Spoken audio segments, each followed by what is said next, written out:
Hello everyone, this is Alejandro Cremades, and today we're going to be talking about how to raise a seed round.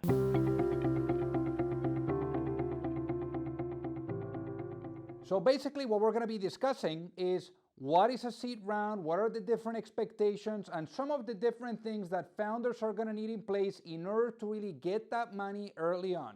So with that being said, let's get into it.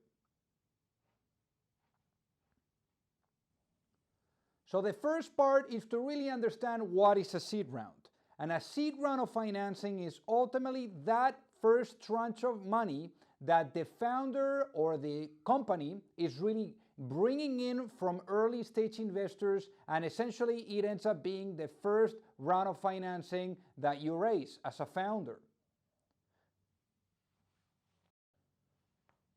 The goal of the seed round is to raise enough money so that you can essentially build the infrastructure and the key initial pillars of the business in order to scale up. Now, typically the amounts of money that you're going to be raising, it really depends on your location. For example, on the East Coast or on the West Coast on the US, I'm seeing seed rounds that go all the way up to 2 million. But obviously, if you're outside of the US and out of those startup hubs, probably you're going to look at less money. And again, it ranges from as little as 100,000 all the way up to 2 million, as I was saying. The next part of really understanding how to raise a seed round of financing is to really get what are going to be the expectations that the investor is going to have when you go out there and when you try to raise this money. And essentially, those expectations are going to be that you have already like an 18 to 24 month roadmap, that you have a founding team in place, that you have an idea on how you're going to be building and perhaps scaling your platform, and then also that you figured out how you're going to get to your customers and who your customers are. The next thing to really understand is why a seed round is so important. And just like other really great experts, like super successful founders, like for example, Rita Hoffman, who really built LinkedIn and now is a venture capitalist. I mean, they always say that the way that you raise money today is going to impact the way that you can raise money tomorrow. So for that reason, you want to make sure that this very first round that you're raising, you get the right people for the right reasons that are aligned with your vision, with your mission, and essentially that are going to be there sharing the journey with you on the long run. The last thing that you want is to bring the wrong people for the wrong reasons, and essentially those could be catastrophic, and it's going to be super hard to really divorce your investor. So really know that once you get that investor in and they're part of your cap table, which essentially is recording who owns what, of the business in terms of equity, you really want people that are going to send super nice signals to the market, people that perhaps can attract other people, and essentially people that are going to make it easier for you when you're raising additional rounds of financing. And in this case, it will be the Series A round of financing, which is the next real financing cycle that happens after the seed round. In terms of terms, you want to make sure that you have the right terms. I mean, once you already have an investor that is ready to come in and to make an investment, or perhaps that wants to negotiate with you what those terms are going to look like, you really want to be clear as to how you're going to be getting that money in. You can either do it via equity, or you can either do it via debt in the form of convertible notes or safe notes.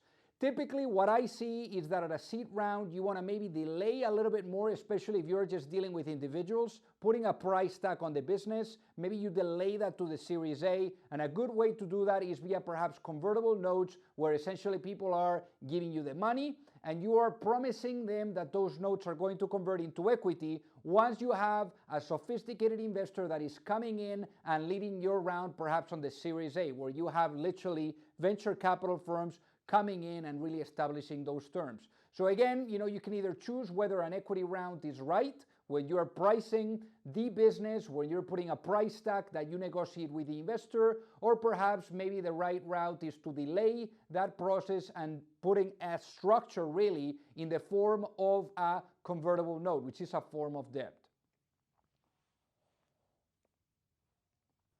The next thing is really understanding who you're going to be pitching at a seed stage, right? When you're at the seed financing cycle. You're going to be either going after the angels, you're going to go after angel groups, or you're going to go after venture capital firms that are investing at an early stage. Now, you need to be very careful when you go after venture capital firms at a seed stage, because typically the venture capital firms that are coming in and investing at this stage in the game, those are institutions that are putting very small ticket sizes. They're putting 25,000 here, 25,000 there. So really the spray and pray type of model. The problem with this type of institutions is that if they come in, they give you the money, and you got to remember that here you're at the very early stages of building your business. If they give you the money and then all of a sudden like the business model changes or you do a pivot, then they perhaps may not reinvest in your next round of financing, let's say the Series A. That is problematic, because then if they do not reinvest, that's sending a negative signal to the Series A potential investors that are going to be other venture firms. And then they're going to be like, hold on a second, they're not reinvesting. Why are they not reinvesting? Is there something wrong with the business? So you need to be very, very careful, because in many instances, getting a VC firm that comes in at a seed round and puts an investment in your business, that could be catastrophic and perhaps lethal if they don't reinvest on the Series A. So be very, very, very careful. Again, like when you're speaking with angels, like typically the ticket sizes are going to be anywhere between 25 to 50,000. You may have some angels or maybe even super angels that come in a little bit higher in the form of maybe like up to like 200,000 or 400,000. And then you have the angel groups where they're really grouping the investors and coming in and putting investments all the way up to 2 million. And in many cases, the angel groups, they lead the rounds. So you may want to consider angel groups as a good way of really financing your seed round.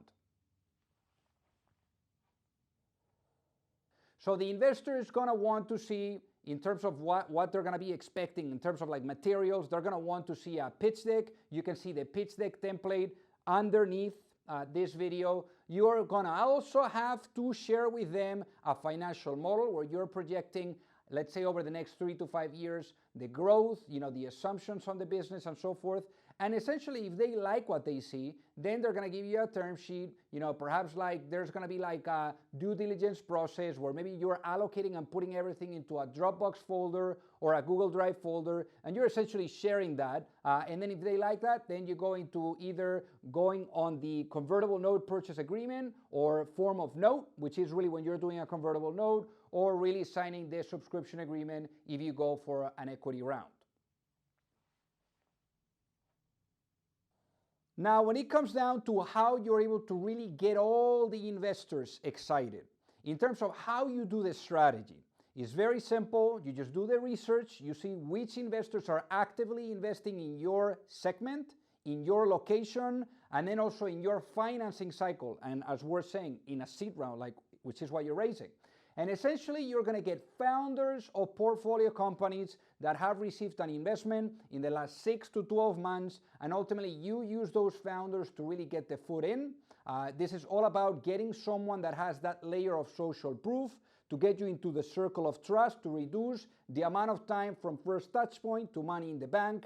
And ultimately, as a result of using this strategy, you're going to use the best source to really get you in. Those are founders, again, that are super incentivized to introduce you, because they're going to need more money in the next 18 to 24 months. So by them introducing you to their investors, they're essentially adding value to their investors. They're going to need more money. So by doing that, you're making them look good. So use those founders to really get you the foot in. And again, just go for advice. As the saying goes, you go for money, you get advice, and you go for advice, you get money twice. So just go for advice, and then when you have, let's say, out of 50, investors that you're engaging with, maybe one says, hey, I think this is interesting, perhaps, I'd like to become a lead. Then at that point, you go to the other 49 investors, and then basically you say, hey, we just started a round, it's going to close by X date, would love to have you in, let me know if it makes sense to share the offering documents with you. And that's essentially how you are creating that sense of urgency, how you're creating that fear of missing out, because ultimately you need to push everyone over the edge in order to make it happen. So with that being said, I hope that you like this video. Feel free to like, and then also to leave a comment and to subscribe so that you don't miss on future videos that we will be launching. And then also remember that the fundraising training is this program that we have where we help founders from A to Z all the way in the fundraising journey. We have live Q&As, incredible templates, agreements, a community of founders all over the world helping each other. So just feel free to take a look, and I think that you would enjoy it. So with that being said, thank you so much for watching. Bye-bye.